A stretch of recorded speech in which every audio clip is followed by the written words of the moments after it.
inspiratif dan unik mengupas tuntas tokoh kesehatan, kemandirian obat modern asli Indonesia, dan jamu mendunia.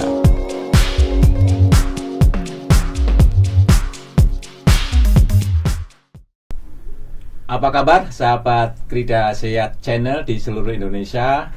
Kali ini saya berada di gedung Badan Standarisasi Nasional. Krida Sehat Channel mendapat tamu istimewa. Beliau adalah Kepala Badan Standarisasi Nasional, Mas Apoteker Kuko S. Ahmad MSc. Tentunya kita ingin tahu nih, kan kalau kita lihat ya Mas Kuko, di produk-produk kita itu ada label SNI. Nah, kita ingin tahu nih Badan Standarisasi Nasional itu apa fungsinya, apa yang dikerjakan sehingga masyarakat Indonesia tahu, dan tentunya kalau suatu saat membeli produk ya sudah ada label SNI-nya. Silakan Mas Kuko S. Ahmad. Baik, terima kasih Mas Karyanto. Kehormatan juga saya di sama-sama wawancara oleh senior saya yang mengajari saya tentang bagaimana menjadi jurnalis sekali ya. Cita-cita jadi jurnalis tapi jadinya beda, Mas Karyanto. Ya, jadi Mas Kuko S. Ahmad ini waktu masih kuliah di Farmasi Gadjah Mada, kita sama-sama aktif di PES mahasiswa. Di Farmasi Gadjah Mada ya Mas Kuko, kita punya majalah Farsigama. Waktu itu saya pemimpin umumnya, beliau staf redaksi, dan banyak staf redaksi dari Farsigama Mas Kuko menjadi orang hebat di Indonesia. Salah satunya Mas Kuko ini.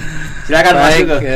Mas Karyanto, terima kasih. Jadi sekarang saya mendapat amanah menjadi Kepala Badan Standarisasi Nasional, atau biasanya disingkat BSN, Mas. Apa itu BSN? Jadi BSN adalah sebuah lembaga pemerintah non kementerian, LPNK, yang tugasnya adalah utamanya mengkoordinasikan kegiatan standarisasi di Indonesia untuk dua tujuan utama ya. Saya cukup menggunakan kata kunci yang penting ya Mas Karyanto ya. Harapannya standarisasi itu bisa memberi kontribusi terhadap perlindungan masyarakat Indonesia dari aspek kesehatan, keamanan, keselamatan, dan mungkin juga pelestarian fungsi lingkungan hidup. Yang kedua, tujuannya adalah memberi kontribusi juga untuk peningkatan daya saing nasional Indonesia, baik di pasar domestik maupun di pasar internasional. Jadi sebagai lembaga pemerintah non kementerian, BSN adalah lembaga pemerintah ya, jadi kita tugas utamanya sebetulnya seperti tadi Mas Karyanto di pembukaan sampaikan, menyusun standar nasional Indonesia atau disingkat SNI. Itu untuk produk apa saja Mas Kuko? Apa ya semua produk jasa? Kan masyarakat Indonesia ingin tahu, yang misalkan seseorang punya produk, apa harus di SNI kan, bagaimana prosesnya, apa yang dikerjakan oleh BSN, Mas Kuko? Ya. SNI itu bukan hanya helm ya Mas ya. Yang terkenal helm. Ya, yang terkenal helm. Jadi kalau amanat untuk kegiatan standarisasi sendiri di Indonesia itu ada di dalam Undang-Undang Nomor 20 Tahun 2014 ya, tentang standarisasi dan penilaian kesesuaian atau sertifikasi lah kira-kira bahasa sederhananya. Nah, di dalam undang-undang itu diamanatkan standarisasi dilakukan untuk lima hal. Pertama untuk barang, yang kedua untuk jasa, ketiga sistem, yang keempat proses, yang kelima orang atau person. Jadi kalau kita lihat kelihatannya luas sekali ya, tapi tetap ada batas-batasnya ya. Dan utamanya yang terpenting sebetulnya standar nasional Indonesia itu yang menyusun adalah suatu komite atau kita sebut komite teknis. Kita sebenarnya mengadopsi dari istilah technical committee seperti di organisasi standarisasi internasional. Mereka sekelompok orang yang komposisinya berasal dari perwakilan stakeholder yang berkepentingan dengan standarisasi. Jadi ada wakil pemerintah di sana, ada wakil industri asosiasinya, ada wakil para cendekiawan, ilmuwan, profesional, akademisi, dan juga wakil konsumen. Jadi setiap standar nasional Indonesia atau SNI rancangannya disusun oleh mereka dan pada akhirnya harus disepakati oleh keempat stakeholder itu, dan bahkan kita lakukan jajak pendapat, public hearing secara nasional untuk mendapatkan masukan dari masyarakat. Jadi pada intinya yang terpenting penyusunan standar nasional Indonesia adalah berdasarkan kebutuhan dan kesepakatan seluruh stakeholder untuk 5 hal tadi: barang, jasa, sistem, proses, dan orang. Jadi kita, tugas BSN menyusun SNI-nya, Mas Karyanto, sebagai panduan atau persyaratan di dalam kita melakukan kegiatan sehari-hari. Tadi disebutkan Badan Standarisasi Nasional menyiapkan sistemnya. Kemudian yang mengimplementasikan siapa, Mas Kukuh? Kan ini standar, misalkan standar untuk produk X sudah ditetapkan oleh BSN. Kemudian siapa yang mengimplementasikan ini sehingga produsen terhadap barang X ini mendapatkan label SNI? Ya, jadi SNI ketika selesai disusun oleh komite teknis, dilakukan jajak pendapat, ditetapkan oleh kepala BSN, itu sifat penerapannya sukarela. Semua SNI di awal sukarela. Sampai akhir 2022 sekitar 12.100-an SNI yang sudah kita susun untuk digunakan sebagai acuan di dalam kegiatan transaksi, mungkin juga diadopsi menjadi regulasi. Walaupun voluntary atau sukarela, SNI yang berkaitan dengan kesehatan, keamanan, keselamatan, mungkin pelestarian lingkungan dapat diwajibkan. Ini bunyi dari amanah di peraturan perundangan kita. Oleh karena itu dari 12.100-an SNI ada, kalau tidak salah datanya per Desember 2022 itu 301 SNI yang diwajibkan. Siapa yang mewajibkan? Yang mewajibkan adalah Menteri atau Kepala LPNK yang mempunyai kewenangan untuk mewajibkan. Jadi kalau ada SNI helm wajib, itu karena dari diwajibkan oleh Menteri Perindustrian, karena helm itu kewenangannya ada di Menteri Perindustrian. Kalau alat-alat kesehatan mungkin di bawah Kementerian Kesehatan gitu ya, Mas Hugo? Hanya memang kan kalau berbicara sektor alat kesehatan atau medical devices itu mungkin belum banyak yang sifatnya produk yang SNI-nya diadopsi lah menjadi regulasi oleh Kementerian Kesehatan. Walaupun ada misalnya sistem manajemen untuk alat kesehatan itu sudah dipersyaratkan atau bisa pemenuhan terhadap SNI sistem manajemen alat kesehatan itu dalam pemenuhan regulasi yang ada di Kementerian Kesehatan. Nah, tadi ada pertanyaan caranya mendapatkan SNI ya, Mas ya. Jadi yang memberikan SNI kepada industri, kepada pelaku usaha itu bukan BSN. Nah, ini penting ini diketahui. Jadi BSN tugasnya menilai atau mengakreditasi lembaga-lembaga yang melakukan sertifikasi melalui ada yang namanya Komite Akreditasi Nasional. Jadi selalu berdampingan tuh, ada BSN dan KAN. Tapi KAN sebenarnya tugasnya sangat spesifik melakukan akreditasi atau sebetulnya intinya memastikan kompetensi lembaga-lembaga yang melakukan sertifikasi, yang melakukan pengujian di laboratorium atau melakukan inspeksi atau melakukan verifikasi dan sebagainya. Oleh karena itu kalau ada suatu atau seorang pelaku usaha atau industri yang membuat suatu produk ingin mendapatkan tanda SNI, misalnya helm lah ya. Misalnya kita membuat helm, maka mengajukan tanda SNI-nya tidak ke BSN, kepada lembaga sertifikasi produk yang diakreditasi oleh BSN melalui Komite Akreditasi Nasional. Ya, jadi tidak langsung. Jadi BSN lebih kepada memastikan kompetensi lembaga-lembaga yang mensertifikasi tadi. Tadi disebutkan kan tujuan adanya standarisasi nasional itu meningkatkan mutu dan daya saing ya. Bagaimana BSN ini juga kan sudah cukup nggak mudah ya menyusun satu standar itu, nggak mudah nih kalau tidak digunakan oleh pelaku usaha atau siapapun yang punya terkait dengan produk atau jasa itu kan mubazir. Bagaimana langkah-langkah BSN agar standarisasi yang dibikin ini juga bisa diimplementasikan oleh para pihak yang berkepentingan? Ini pertanyaan bagus ini, bagus dan valid ya untuk jangka panjang, karena BSN sekarang sudah berusia, tahun lalu kita berulang tahun ke-25. Selamat Mas Kuko ya nih. Di Mas Kuko ini termasuk yang perintis BSN, sekarang sudah berusaha menjelang 26 ya.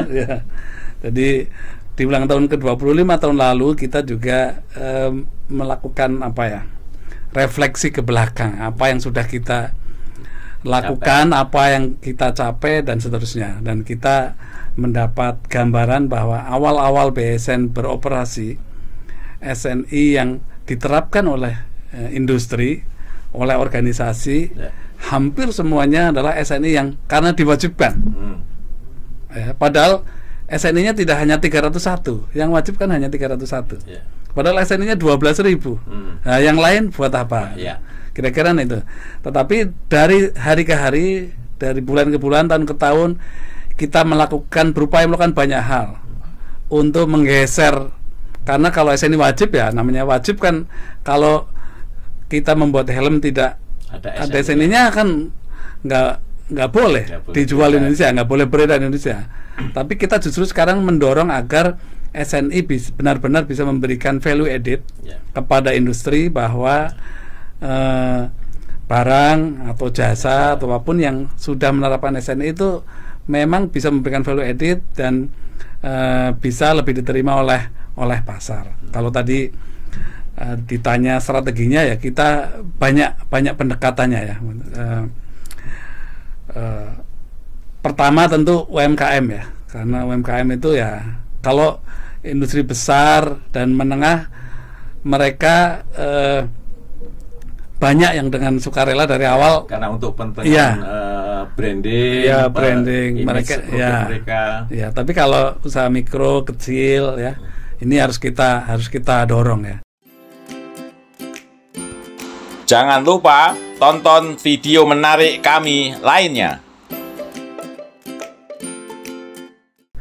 Makanya kita diantaranya melakukan pembuatan role model UMKM dalam satu klaster, kita bina, kemudian yang mendapatkan SNI ternyata secara bisnis mereka bisa mendapatkan keuntungan ekonomi yang lebih dibanding sebelum menerapkan standar. Kemudian kita minta memberikan testimoni. Ada juga yang kita buatkan podcast mereka, testimoni bahwa menerapkan standar itu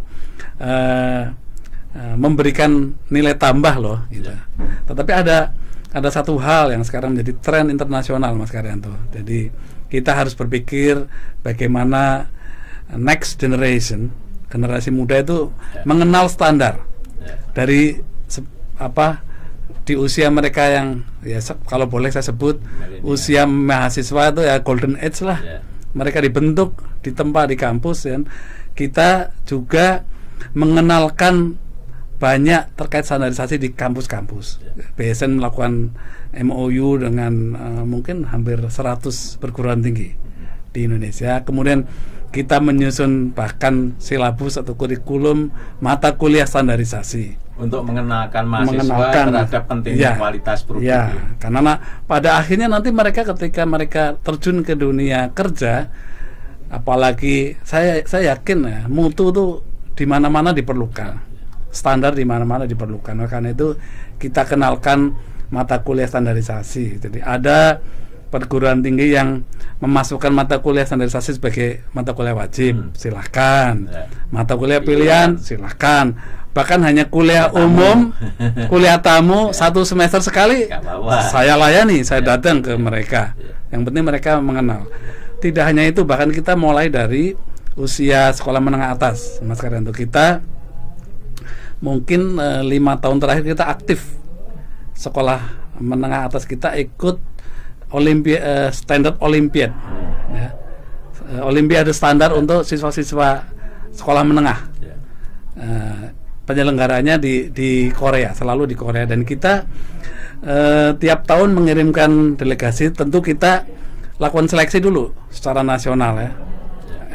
Sekolah mana, SMK atau SMA mana yang oleh juri nasional kita dipandang paling baik untuk kita kirim secara internasional. Dan alhamdulillah setiap tahun kita gold medal, ya, ada silver medal, ya, ada bronze medal, ya, kita dapat. Dan jadi itu karena salah satu pengaruh menerapkan sistem standarisasi di pendidikan sekolah mereka itu. Iya, iya, karena kita berpikir kelihatannya harus sedari mereka mudah, ya.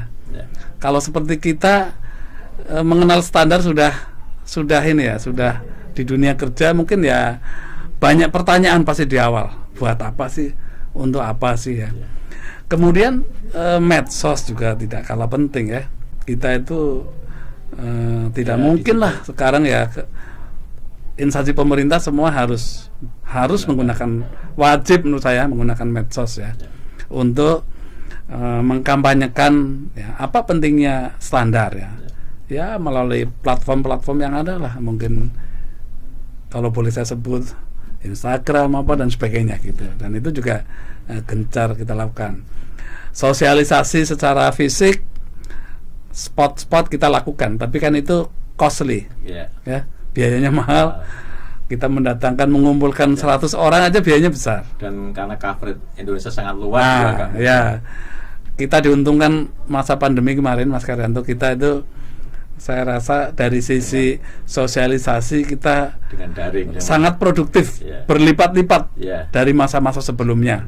Kita melakukan webinar, kita melakukan segala macam, itu luar biasa. Kita punya catatan lah, datanya, berapa yang ikut, berapa yang merespons, berapa yang kemudian bertanya sesuatu setelah acara. Berarti itu kan ada dampak dari kita melakukan itu. Dan itu semua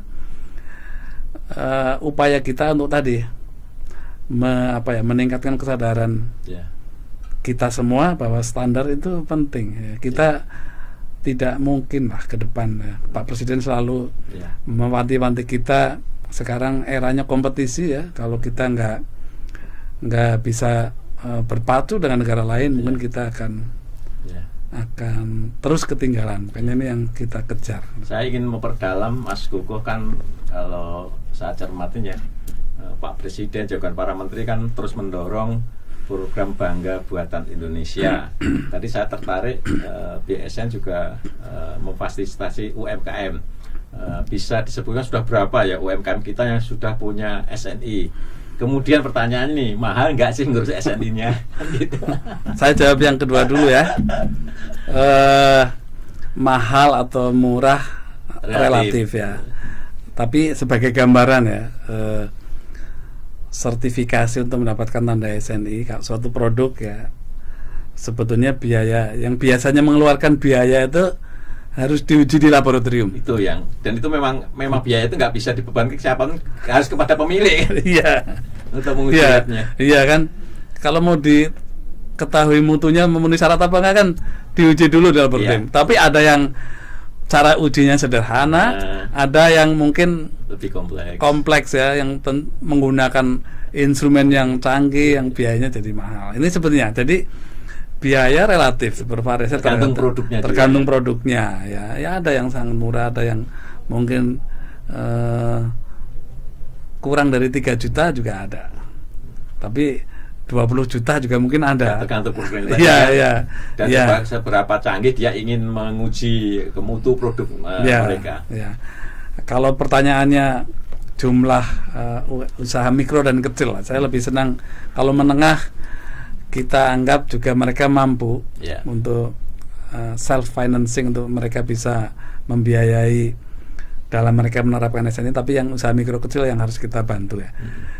Program di BSN juga terintegrasi dengan Bangga Buatan Indonesia. Apa itu, Ya, Mas Kuko? terutama UMK yang dia buatan Indonesia, kemudian mendapatkan SNI, kemudian menjadi salah satu persyaratan untuk masuk e-katalog, sehingga anggaran pemerintah Bisa membeli belanja produk barang itu. jasa pemerintah membeli itu. Apakah setiap produk yang masuk e-katalog itu harus ber-SNI? Tidak semua, tidak harus. Aturan persisnya selama tersedia. Jadi selama tersedia, ya, maka pemahaman saya mestinya harus membeli yang sudah ber-SNI. Tapi kalau yang ber-SNI belum ada, ya, dan kebutuhan mendesak, ya itu ada panduannya kok, Ya, memenuhi standar apa gitu. Ya. Saya lupa di Perpresnya itu ada. ya. Ya. Tapi kalau jumlah ya, kita kan membuatnya role model. Setahun kita membuat role model paling 200-250 role model ya. Tidak Kalau yang sekarang, membina secara masif. ya, ya. Berapa ribu, berapa. Kalau sekarang tuh yang mengajukan UMKM yang sudah mengajukan SN itu dari kategori produk aja. Kalau mungkin yang disebutkan yang terbesar apa, yang dari kategori produk apa? Makanan. Makanan dan unik juga menurut saya. Makanan sebetulnya kan kalau yang selama ini kita bahan kan pertama mesti halal ya, karena itu karena kita negara mayoritas muslim kan menjadi semacam kewajiban halal. Kalau SNI saya malah baru-baru ini bisa dijelaskan kenapa mereka dari 301 SNI yang diwajibkan, beberapa diantaranya itu makanan. Ya, air minum dalam kemasan. Yang kemasan itu ada SNI-nya. Ya. Saya nggak hafal ya, ada berapa. Paham. Tapi yang menggembirakan adalah banyak UMK, usaha mikro dan kecil, yang memang ingin produknya mendapat tanda SNI agar lebih mudah mendapat akses pasar ya. Terutama melalui masuk kepada e-katalog ya, untuk bisa dibeli oleh pemerintah ya. Apalagi Pak Presiden punya program membelanjakan berapa ya, minimal 40% kalau nggak salah ya, belanja negara untuk produk-produk dalam negeri. Iya, Bangga Buatan Indonesia. Kita support itu. Dengan keluarnya UU CK, Undang-Undang Cipta Kerja, yang Perpu yang sekarang masih digodok, itu juga ada fasilitas dari undang-undang itu untuk kemudahan usaha mikro dan kecil. Usaha mikro dan kecil yang resikonya rendah, bahkan ketika mengajukan nomor induk berusaha melalui online single submission, OSS, sangat mudah. Ya, itu harus dapat halal dan harus dapat SNI. Jadi trigger masuknya dari situ ya. Ya, kita mungkin sampai akhir tahun itu baru setahun berjalan loh prosesnya, itu sekitar 150 ribuan usaha mikro kecil resiko rendah yang sudah kita beri hak untuk menggunakan tanda SNI Bina UMK, Mas. Karena agar kita bisa membedakan nantinya follow up-nya setelah mendapat itu akan diapakan itu. Dan itu terus data itu terus tumbuh di OSS yang dikelola oleh Kementerian Investasi, BKPM. Dan ini saya rasa salah satu kemudahan yang diberikan oleh Undang-Undang Cipta Kerja Perpu 2 yang sekarang masih digodok, untuk usaha mikro kecil bisa mendapatkan tidak hanya nomor induk berusaha, mendapatkan tanda halal dari BPJPH di Kementerian Agama, dan mendapatkan tanda SNI. Kalau boleh ini Mas Kuko, kan kalau boleh saya mewakili pengusaha ya, kalau standar nasional itu di tempat-tempat BSN terlalu tinggi, itu kan juga barangkali dari costly ya, dari pengusaha kan juga mungkin memberatkan. Tapi kalau kita berpikir ke depan, jadi berproses ekspor, orientasi ekspor mungkin juga bagus ya. Tapi bagaimana mensikapinya agar standar itu memenuhi standar nasional, tidak memberatkan pengusaha dalam kalkulasi pricing nanti, tapi juga berpotensi produk ini begitu ada SNI-nya sudah bisa related kalau ke ekspor tuh benchmark standarnya sudah ngeling itu, tidak perlu wah ini kalau ekspor harus ditingkatkan lagi. Menurut saya kan 2 kali pekerjaan ini. Ya, ada ini Mas Karanto, ada semacam semacam strategi lah kita ya. Gak apa-apa ya, strategi kita ceritakan biar masyarakat tahu. Karena BSN tugasnya menyusun SNI, maka di tahap awal sekali ketika kita akan menyusun, ada usulan nih menyusun suatu SNI, kita kemudian lihat produk itu kita hanya ekspor, apa kita hanya impor, apa kita industri dalam negeri ada tapi kita impor. Itu kita beda strateginya. Nah, jadi kalau dalam penyusunan standar juga memperhitungkan itu ya. Ya, jadi kalau kita hanya ekspor produk kita, bukan hanya ya, ada sebagian besar diekspor lah tepatnya ya. Nggak mungkin hanya diekspor kan. Sebagian besar diekspor. Maka SNI yang kita susun, kita upayakan harmonize dengan standar internasional di negara pasar tujuan ya. Ya, standar internasional, sehingga nanti kalau sudah memenuhi SNI, harapannya masuk ke negara tujuan itu gampang. Sebaliknya, kalau kita hanya impor, ada juga mungkin ya produk yang kita hanya impor, maka kalau kemudian stakeholder memerlukan SNI yang kita susun, yang penting SNI itu bisa memberikan jaminan perlindungan kepada masyarakat kita. Bahwa karena memenuhi SNI itu, maka produk itu sehat, produk itu aman, ya, produk itu tidak mencemari lingkungan. Ini kalau produknya hanya dari luar pada masuk, pokoknya kita buatkan SNI yang seperti itulah kira-kira. Tetapi kalau industri dalam negeri ada, tapi impor juga ada. Soalnya ada kasus itu Pak, yang di tengah-tengah itu Mas. Maka walaupun kita sudah menjadi anggota World Trade Organization WTO, kemudian kebetulan BSN ditunjuk menjadi focal point untuk salah satu komite di WTO, yaitu untuk Technical Barrier to Trade. Di sana kita dipandu agar di dalam menyusun standar nasional sejauh mungkin harmonize, sama lah dengan standar internasional. Tapi kalau itu di kondisi itu kita beda. Memberatkan nggak itu? Kita kalau beda. Kita relate dengan kalau kita industri dalam negerinya ada, kita kemudian impor, kita biasanya standar itu kita modifikasi. Standar internasional tapi kita modifikasi. Dan itu legitimate, boleh oleh ketentuan WTO. Ya. Saya berikan contoh ban kendaraan kita, ban mobil itu kan industri dalam negeri kita banyak, tapi ada juga loh ban kita yang impor. Ya, kita internasional. Ya, kalau dalam bahasa negosiasi kita nggak boleh bicara kita akan melindungi industri dalam negeri, nggak boleh, nggak melanggar inilah.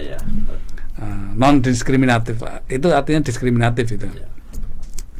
Oleh karena itu kita susun SNI ban mobil kita berdasarkan standar internasional, tapi kita modifikasi bagian-bagian tertentu karena diperbolehkan oleh ketentuan WTO selama itu berhubungan dengan climate, iklim di sini, culture, budaya juga boleh dan sebagainya. Ketika kita menyusun SNI ban, kita ada persyaratan yang mungkin lebih tinggi persyaratannya daripada ban-ban top dunia lah. Kita alasannya ban di Indonesia itu harus menghadapi iklim yang ekstrim, misalnya kalau lagi kemarau jalanan kering, kalau lagi hujan harus tidak licin dan sebagainya. Dan itu bisa kita lakukan. Tapi apakah sudah kelihatan hasilnya, kita harus menunggu karena itu masih berproses. Jadi paling tidak 3 approach tadi Mas Karyanto. Jadi kita lihat kalau kita sebagian besar diekspor, ya yang penting memenuhi persyaratan sana. Kalau kita impor, yang penting kita aman. Nah, kalau yang di tengah-tengah kita mainkan. Nah, itu kira-kira. Bisa diceritakan ke pemirsa Akreditasi Channel ini, Mas Kuku kan sudah mau berusia 26 tahun nih. Kita ingin tahu sudah berapa sih standar yang pernah dibikin BSN ini? Sudah berapa ribu standar yang... Kalau tidak salah 12.165 ya, kalau nggak salah ya. 12.000. 165 ya, oleh sekitar 150 komite teknis. Kan yang mention komite teknis. Komite teknis itu perwakilan stakeholder kan. Jadi kalau kita mau bicara apalah, membuat SNI tekstil misalnya, itu ya wakil pemerintahnya ada, wakil industri tekstilnya ada, pakar-pakar akademisi yang ahli di bidang tekstil ada, konsumennya juga ada. Jadi kalau kita berbicara penyusunan SNI, mungkin lebih dari 1.000 expert di Indonesia terlibat di sana. Kalau jumlah ya, kan kalau dengan 12.165 tadi, apakah sudah mengcover semua produk-produk ada, atau ada mungkin wah saya sebetulnya pengen SNI tapi BSN belum punya benchmark standarnya? Jawabannya pasti belum mengcover semua. Tapi mungkin produk-produk utama ya. Ya, jadi tahunya itu utama ketika usulan itu datang. Banyak. Usulan kan bukan hanya dari BSN. Produsen bisa. Rencana menyusun SN itu dari mana saja. Tiap tahun kita kumpulkan. Dari pengusaha, akademisi, berarti kan memang kebutuhan real di lapangan. Tapi ya kadang ada 1-2 inovator ya, produk tertentu mereka ingin mendapatkan SNI karena hanya dia yang punya, mungkin SNI-nya belum kita buat. Tapi ya selalu kita coba fasilitasi. Nah, ini juga banyak masyarakat yang ingin tanya, SN itu ada masa berlakunya nggak? Kalau di obat-obatan kan ada ekspeditnya.